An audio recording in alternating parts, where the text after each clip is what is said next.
Evening, two of the founding fathers of Pierpont Community and Technical College. We have with us Dr. Paul Edwards.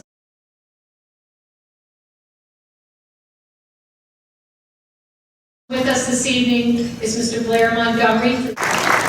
Blair Montgomery was the first president of Pierpont Community and Technical College, and in his honor, our mascot, the lion, is named Montgomery, although it's been shortened to Monty. Thank you very much. It is indeed my pleasure to present to you this evening Mr. Richard Ketterman. Richard was a student of ours not too many years ago, but enough that he's been away and accomplished some interesting things and continues to strive towards the educational process. And I think perhaps that might be the most exciting thing about what I've heard from Richard so far. He was part of our program and graduated in 2010, but while he was here, he was very much engaged, one of our great students, and since that time we have, the program continues to grow and accelerate, and so we're very proud of the fact that we've continued the national accreditation both for the culinary program and for the pastry program, but since have been named exemplary programs in the United States. And so Richard, as part of his studies and some of his colleagues, have helped us to grow to that status.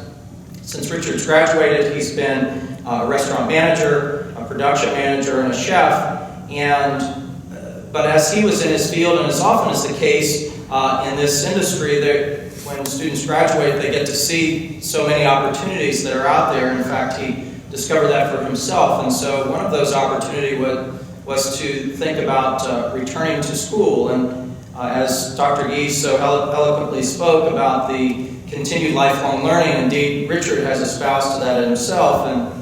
And so now he is in a program at Penn State University in food science.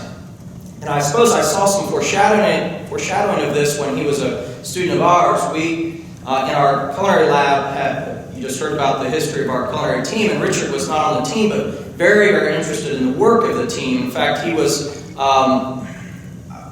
what I would like to call, and Richard doesn't quite fit the profile of the normal term that you hear of groupie, but we have great success with our team, and so lots of people are attracted to the work and things that are happening there, and Richard was not an exception to that. And in fact, what we do is we get terrific inspiration and help and invigoration with that team through people just like Richard. So Richard was working on something called molecular gastronomy.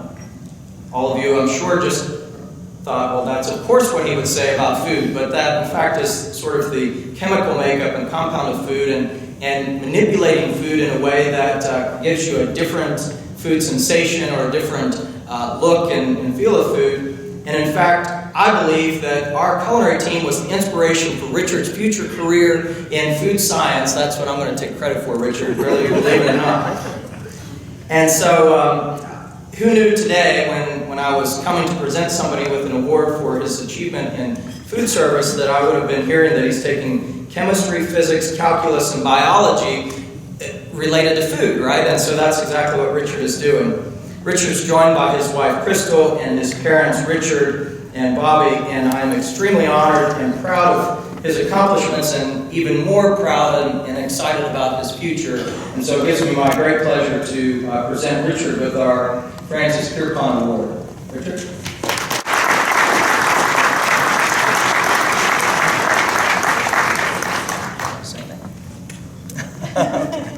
Congratulations. I graduated from our program back in 2009, and even back then, she was probably one of the leaders, I thought, of the class. And she's continued to prove that since then. She continued on with her education. She got her bachelor's in allied health. She went on and she got her master's in health information management. She's also obtained her certifications through the American Health Information Management Association. She's certified as a registered health information administrator, and she's also obtained a new certification, a certified healthcare technology specialist in implementation management. So that's documentation, so she can make sure the doctors are documenting what they're supposed to do.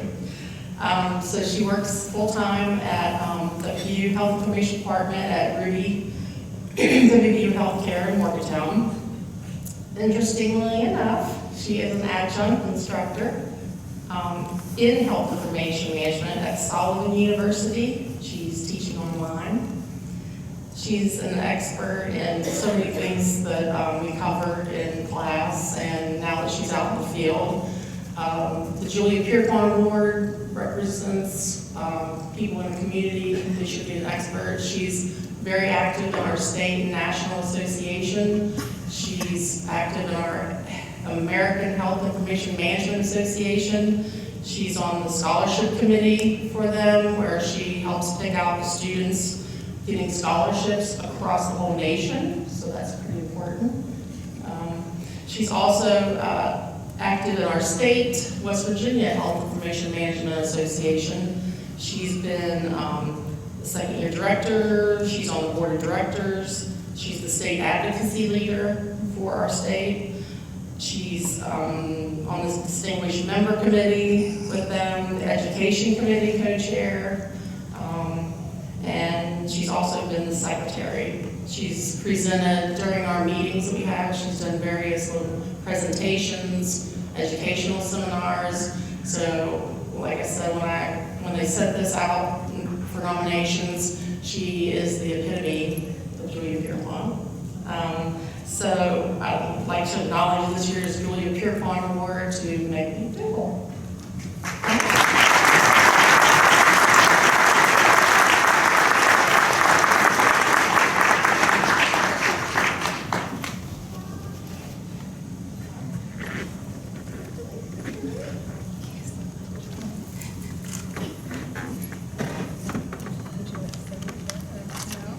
Okay.